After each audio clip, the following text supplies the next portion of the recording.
kuna shehe, kama kuna imamu, kama kuna askofu anakuambia uandamane, kataa. Toa taarifa kwenye vyombo vya ulinzi na usalama. Utakuwa salama wewe, familia yako, watoto wako na mke wako, utakuwa salama. Kataa kuandamana. Nilizungumza mwezi wa 7 mwaka jana.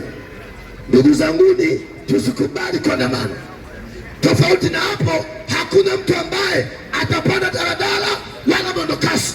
Mulinitukana, mukanipuuzia, yakatokea aliyotokea. Mimi ni mchungaji wa taifa, mimi ni nabii.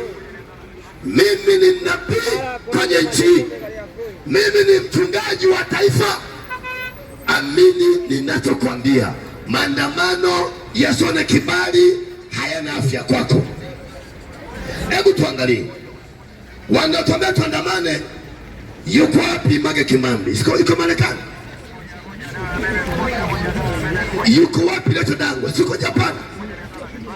Maria Sarungi yuko wapi? Yuko Uingereza?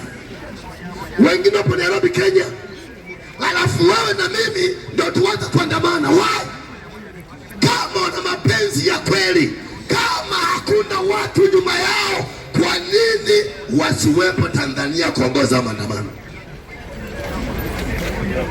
Mimi tumepoteza ndugu zetu mwenye na msiba. Kwa ni kuombe tusirudie tena. Usikubaliane na ujinga.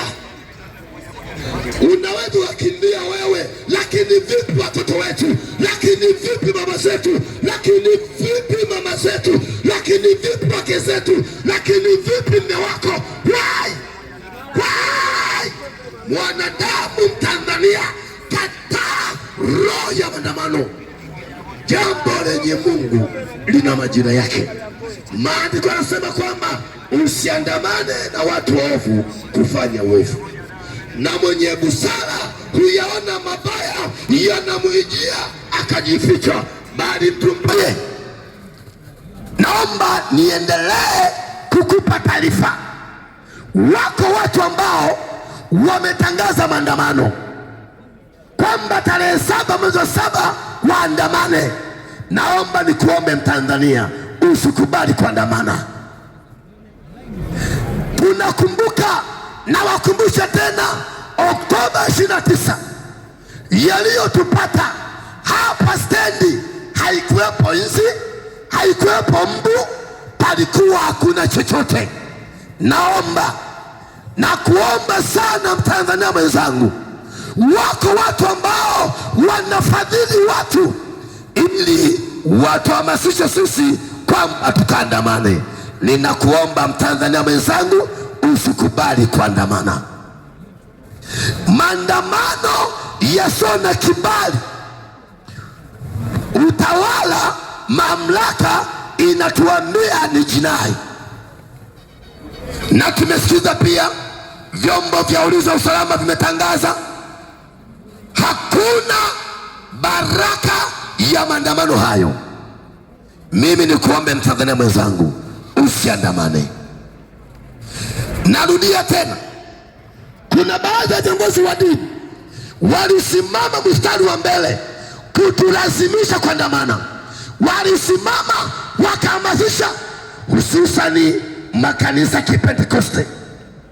Walisimama mstari wa mbele ili kuhamasisha maandamano. Yaliyotokea tumeyaona. Naomba tusirudie kwenye shida hiyo. Unajua ndugu zangu, kila Mtanzania, ni kweli kuandamana ni takwa la kisheria la kikatiba, lakini kuna namna ili katiba itamilike, kuna namna ya kujua namna ya sheria. Mimi nakusihi, wanaohamasisha maandamano wako nchi za mbali, wako Uingereza, wako Marekani, wako Kenya, lakini mimi na wewe wanataka kututumia kuleta misiba na majozi kwenye maisha yetu.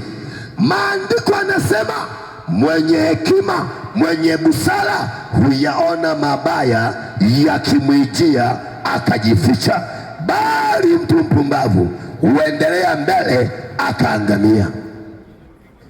Ndugu zangu wakazi wa Mbezi, hii stendi ya Mbezi ina watu wa kutoka maeneo mbalimbali.